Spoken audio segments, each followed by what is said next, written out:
sentimento de ódio, injustiça, raiva, crueldade preenche todo o nosso ser a partir do momento que Ketil começa o espancamento em Arhind.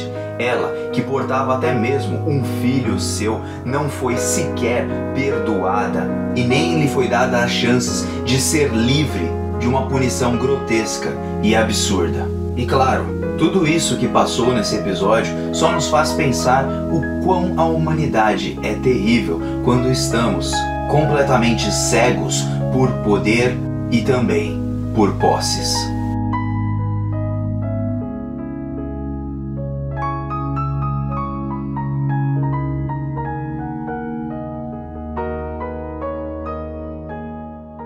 Vamos comentar aqui junto com o Mano Joe mais esse episódio de Vinland Saga. Eu gostaria de trazer algumas reflexões acerca do próprio Ketil. Eu acredito que todos que estão comentando aí embaixo já estão dizendo que o Ketil é um babaca e tudo, mas eu gostaria de trazer uma outra visão dele, claro, não romantizando tudo que ele fez, mas para nós também entendermos o porquê ele faz tudo isso, como isso decorre a partir do próprio Sverkel e suas atitudes no passado, lá na juventude do próprio Ketil, que poderia de uma forma ou outra ser tratada, mas que não foi. Por isso, gostaria muito que vocês ficassem nesse vídeo até o final, pra gente conferir tudo junto, tá bom? Muito obrigado a todos que estão deixando aquele famoso like, que estão compartilhando, comentando e se inscrevendo aqui no canal.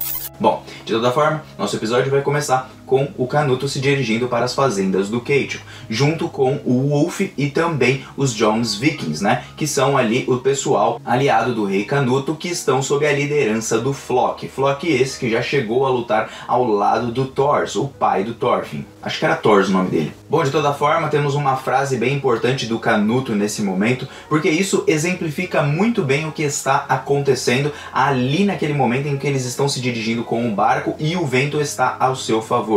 É como se o vento dissesse: olha, está tudo ao favor do Canuto, ele vai conseguir tomar a fazenda, ele vai conseguir o que ele deseja, mas as ondas continuam se debruçando de um lado para o outro, como se os sentimentos dentro do seu coração ainda estivessem em uma bagunça, porque a degradação da guerra e de tudo que aconteceu com ele, mesmo que o objetivo dele hoje seja dominar a fazenda do Ketil, fazer aquela desapropriação que ele deseja, ainda tem uma parte dentro daquele rei Canuto que ainda se agita, demonstrando que não vai ser um negócio muito fácil. As ondas não estão tão ao seu favor como o próprio vento, entende? É uma bagunça que acontece não só no coração dele, mas da situação atual, porque está se formando uma guerra que fica ali inevitável, porque o Thorgil vai querer lutar contra o próprio rei e até mesmo o Ketil. Bom, depois dessa parte nós temos ali a chegada do Thorgil junto com seu pai, também com o Omar, e eles já começam a se preparar para a guerra, já avisando todos os homens e também pedindo ajuda aos visitas, até porque eles pagam ali os visitas e eles precisam ajudar na batalha que vem logo a seguir. O Ketil tá desesperado, só procura pela Arhind porque ele tem uma completa dependência dela, não só na parte sentimental, mas na parte sexual também. Aquilo acalma um pouquinho os seus nervosismos e faz com que ele permaneça numa zona de calmaria. É como se ela fosse o pilar dele e o seu porto seguro. Porto seguro esse que ele procura desde a sua infância, quando ele se apaixonou por aquela mulher, mas eles tiveram que fugir, ou seja, eles tiveram que sair daquele local, deixar ela se casar com outro cara e ela acabou morrendo no final das contas. Dali, o Ketil já tinha percebido que ele precisava ter posses para ter as coisas, e ele começa a querer ter mais e mais poder, não entendendo até mesmo o seu pai quando seu pai tentou o ensinar que quem muito tem, muito também poderá lhe ser tomado. E é então que ele vai à procura ali da Arhind, e nós temos um momento de reflexão do Thorfinn junto com o Einar, onde o Thorfinn fica imaginando o que ele poderia ter feito, visto que ele gosta do Cobra e ele não vinha sentido em ficar lutando contra o Cobra. Mas tem momentos, como o próprio Einar diz, que nós temos que lutar, nós temos que agir, não adianta ficar parado. É como se uma pessoa estivesse ali te dando um soco na cara. Se você não se proteger do próximo soco, você vai apanhar. Por isso, muitas vezes a violência ela é necessária, vamos dizer assim, mas ela deveria ser o último método. Por isso o Thorfinn pensa: como seria o primeiro método para eu fazer algo. O que eu poderia fazer para evitar que tudo isso acontecesse? Será que se eu fizesse algo de diferente, eu poderia ter mudado essa situação? Eu poderia evitar que Arnheid seria punida e que também os 5 visitas acabassem morrendo pelas mãos do Gárssaro? Porque sim, o Gárssaro matou os companheiros do Cobra. E como foi mostrado pra gente, eles são pessoas de uma outra região que estão lá sem poder falar sequer o seu próprio nome, e muito mais importante do que isso, eles eram amigos, independente deles serem ali um bando de babaca, tirando o próprio Cobra, porque eles sempre estiveram juntos. São todos ali, como eles disseram, burros, idiotas, imprestáveis, não servem pra nada, e lá eles pelo menos estão sendo úteis. Por isso tem um vínculo entre todos eles, porque cada um se protege ali dentro da sua tribo, dentro da sua nação, vamos colocar assim, visto que eles já devem ter perdido também muitas pessoas no seu caminho.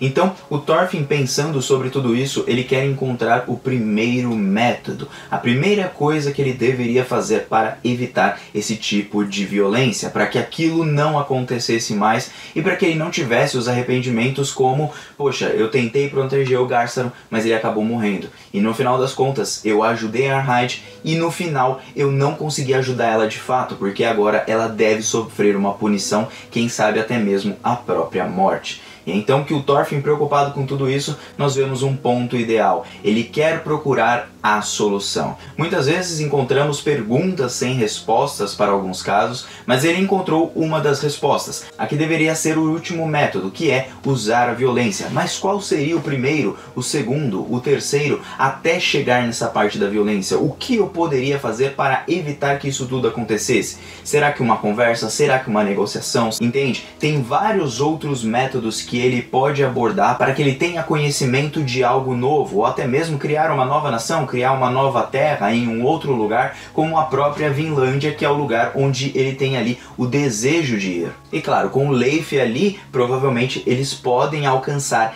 esse objetivo e chegar do outro lado do mundo, entre aspas, ou em um outro canto, onde eles podem criar uma nova nação do zero, descobrindo assim não só os primeiros métodos, mas também criando uma nação diferente daquela que é regida pelos vikings e pelos nórdicos. Esse, claro, é um dos grandes passos que eu acredito que o Thorfinn vai imaginar dentro da sua mente quando ele provavelmente sair daquela fazenda, porque eu acredito que isso vai acontecer. Não é à toa que o Leif é um navegador e não é à toa que ele é colocado ali naquele momento para levar o Thorfinn para outro lugar, junto com Einar, Arnheid e todo mundo. Porque o Leif, chegando lá, ele pede para ver o Thorfinn, só que como o Thorfinn fez um plano de traição e são escravos ali do Ketil, logicamente eles não podem ver ali o Thorfinn, até porque poderia acontecer a mesma coisa, eles fugirem e tudo, embora a gente sabe que o Thorfinn e o Einar não iam fugir de fato, não seria igual ao Gárssaro. Porém, o Cobra resolve não acreditar nele até que o próprio Ketil confirme tudo. Então, é nesse momento que o Leif vai conversar ali com o Ketil esse que está procurando pela Arnheid, desesperado, e recebe as notícias da sua mulher explicando tudo o que aconteceu. E é nesse momento que eu gostaria que vocês prestassem atenção. Ele começa a se perguntar por que todas as coisas vão se esvaindo da sua mão, como a própria desapropriação de suas terras que ele tanto cultivou. Sim, e ele até mesmo cuidou dos escravos de uma forma diferente do que costumam cuidar outros mestres, né? Nós vimos até o próprio mestre do Gárssaro que ficava batendo nele, humilhando, esse tipo de coisa, e é algo que o Ketil evitava a todo custo fazer. Ele fez até com aquele garotinho lá no começo da segunda temporada, mas nós percebemos que ele evitava esse tipo de coisa, ele evitava a guerra, ele evitava o conflito a todo instante. Porém, agora é diferente. A única pessoa que ele confiava, vamos dizer assim, ela o traiu, ela quis fugir. E por que fugir é uma palavra tão importante? Porque fugir lhe remete ao seu próprio passado, lhe remete às coisas que ele perdeu e às soluções que ele encontrou para não perder essas coisas. Então, vamos lá. O Ketil, na cabeça dele, ele entende as coisas dessa forma. Um dia ele perdeu a mulher que ele tinha, graças ao seu pai, então ele perdeu o seu grande amor, e pior do que isso, a mulher ainda acabou morrendo. Não é como se ela fosse casar com um cara e vivesse feliz para sempre, e beleza, pelo menos ela viveu feliz. Não, ela acabou sendo morta nesse processo, que deixou ele com uma perda muito grande, e isso leva a traumas na cabeça dele, que claro, ele não entende, e ele só resolve agir impulsivamente, tentando descontar a sua raiva em quem ele mais confiava, que agora ele já não confia mais. Até porque, a partir daquele momento, ele entendeu que, bom, ter escravos significa que eu posso ter controle, que eu posso ter poder, que aí eu não vou perder as coisas que eu conquistei, assim como a fazenda dele e assim também como as posses humanas que ele tem, como mulheres, entre outras coisas. E a Arhide era a sua favorita. Por isso que quando ela tenta fugir dele, ele fica matutando todas as coisas que estão acontecendo ali, como o próprio rei querendo dominar suas terras por absolutamente nada, como também o seu passado em sua juventude, quando ele perdeu a sua posse, quando ele queria ter aquilo como poder. E isso, na mentalidade dele, que o pai dele já havia percebido e já havia dito, quanto mais você tem, mais pode lhe ser tirado, ele não consegue entender, porque é como se fosse uma criança mimada que apenas quer ter as coisas. Por ter, mesmo que eu possa quebrar aquele brinquedo, é o meu brinquedo. Eu posso fazer o que eu quiser. E é assim que funcionam as pessoas na mão do Keicho. Ele apenas aprendeu a ver todos não como seres humanos e tudo, mas sim como suas posses, tudo que ele tem ali em seu poder. E é por isso que ele cresce dessa forma, e mesmo assim o seu pai continua tentando ali influenciar e mostrar para ele outro caminho, mas ele não escuta. E é então que ele começa com uma raiva extrema, vai pra cima da Arhide, que tava lá quase sendo estrupada lá pelo maluco lá, que é um visita, né? Já tava tirando a calça, aquele babaca. Só que temos um outro babaca, que é o Keicho, querendo descontar toda a sua raiva por tudo que ele tá sentindo agora. É graças ao Canuto, é graças ao seu passado, é graças às coisas que ele perdeu e as coisas que estão se esvaindo da sua mão. E agora a sua mulher, a sua escrava, a sua favorita, ela tá indo embora, né? Ela estava querendo ir junto com o Gárcaro e fugir dele. Então as suas posses estavam fugindo da sua mão, só que ele não queria que isso acontecesse. E é então que ele vai lá e, numa crueldade extrema, perguntando por que ela fez isso e tudo, ele dá lá uma paulada nela, ela voa longe e os sons e a trilha sonora vai te deixando cada vez mais desgostoso de ver aquela cena. Porém, o autor foi muito corajoso. E corajoso eu digo por quê?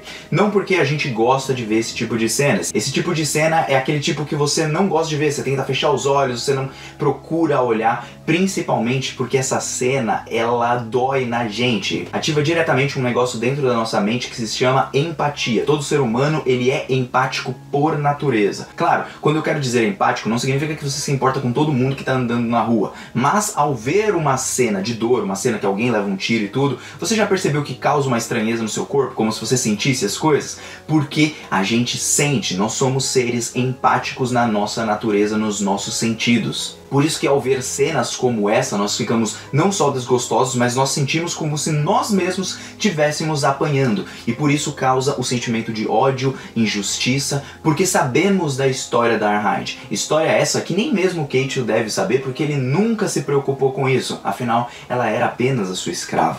E ele nunca entendeu que ele, na verdade, tirou tudo dela. Ele nunca tratou ela bem no final das contas. Porque se ele tivesse tratado ela bem, ele daria simplesmente a liberdade para ela, para que ela fosse como uma pessoa, mas ele não deu nada disso. Então todos os pensamentos do Keicho se devem às suas consequências na sua vida e também tudo o que aconteceu e como ele resolveu dentro da sua própria mente, como lidar com as pessoas, negócios e tudo mais. É por isso que nós temos essa consequência do Keicho agora. É uma coisa que vem lá do Sverkel lá atrás para chegar agora e trazer esse resultado. E aí ela vai apanhando e, mano, que cena cruel, porque ele vai chutando ela, batendo ela e vão mostrando a cena. Aquela cena causa um negócio assim em mim, velho, que eu comecei a chorar de ódio, de raiva e, cara, e de tristeza, porque ela tava apanhando. E até mesmo quando ela falou que era um filho dele, que ela tava carregando dentro da sua barriga, ele bateu mais ainda nela, porque ele já não confiava mais nela em absolutamente nada.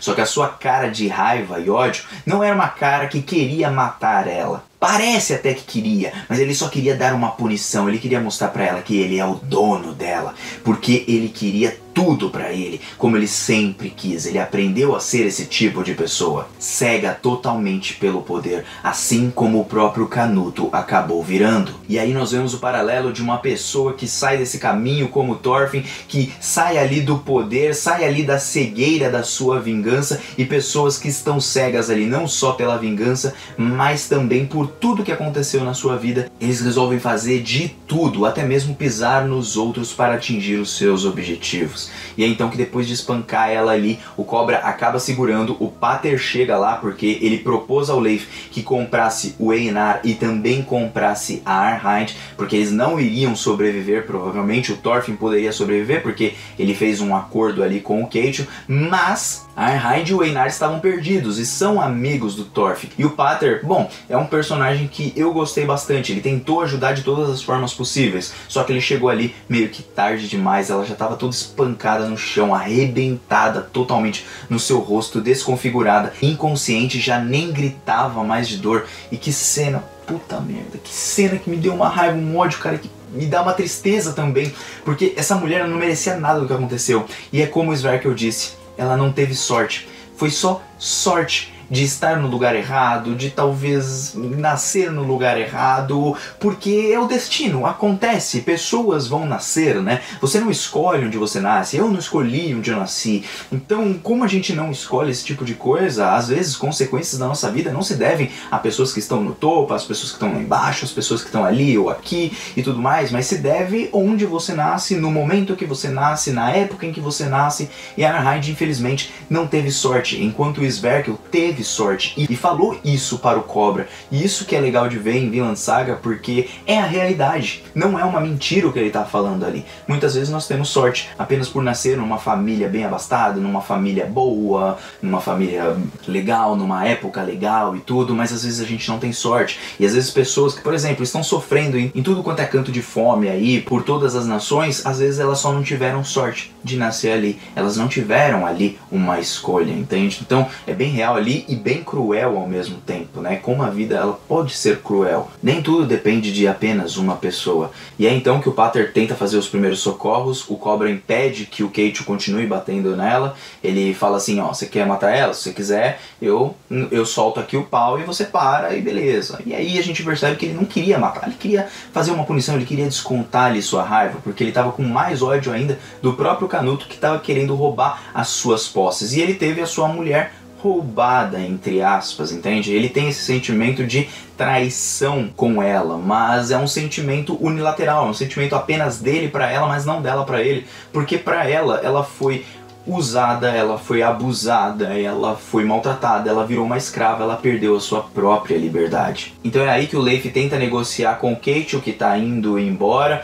e pergunta pra ele se ele pode comprar Arnheid e o Einar, né, os dois escravos além do próprio Thorfinn, e levar ele embora. Só que ele diz que ele ainda tem interesse nela, e como eu disse pra vocês, é como se ela fosse um brinquedo, é uma escrava, é um objeto pra ele. Ele tem na sua visão que todas as suas coisas, como filhos, mulher e tudo, escravos, são posses, não são pessoas, não são seres vivos, são apenas brinquedos na mão de uma criança mimada que não conseguiu aprender com tudo o que aconteceu na sua vida e resolveu ir para o caminho mais fácil, no caminho onde o poder significava tudo, e agora esse poder será tomado dele, e com muito mais razão, porque um dia ele tomou a liberdade dessas pessoas, comprando elas ou não, ele fez parte desse negócio todo. E se um dia você roubou, um dia você também será roubado. Porque mesmo que ele compre os escravos, ele nunca poderia comprar a liberdade desses escravos de fato. Porque a liberdade deveria ser algo natural de todo e qualquer ser humano.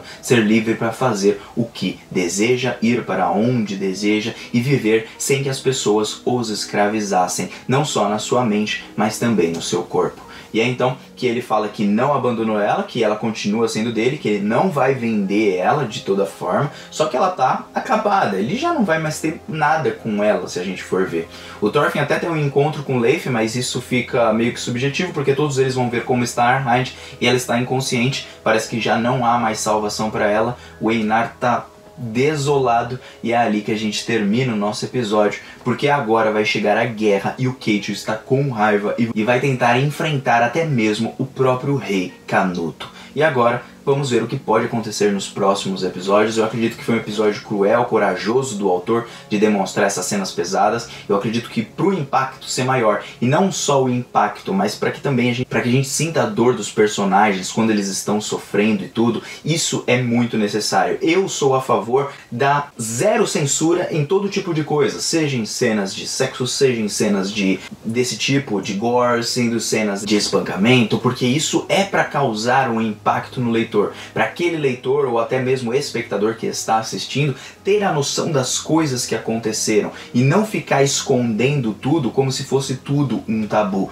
porque quando você não fala sobre algo ou oculta algumas coisas, mesmo só de ouvir, às vezes você não tem a sensação correta, mas ao ver as coisas acontecendo, você passa a notar: essa não é a saída ideal, essa não é a alternativa certa do que deveria acontecer. E é por isso que o Thorfinn ele consegue ter uma visão geral do que aconteceu na guerra e agora sem a guerra, porque ele viu e viveu aquilo.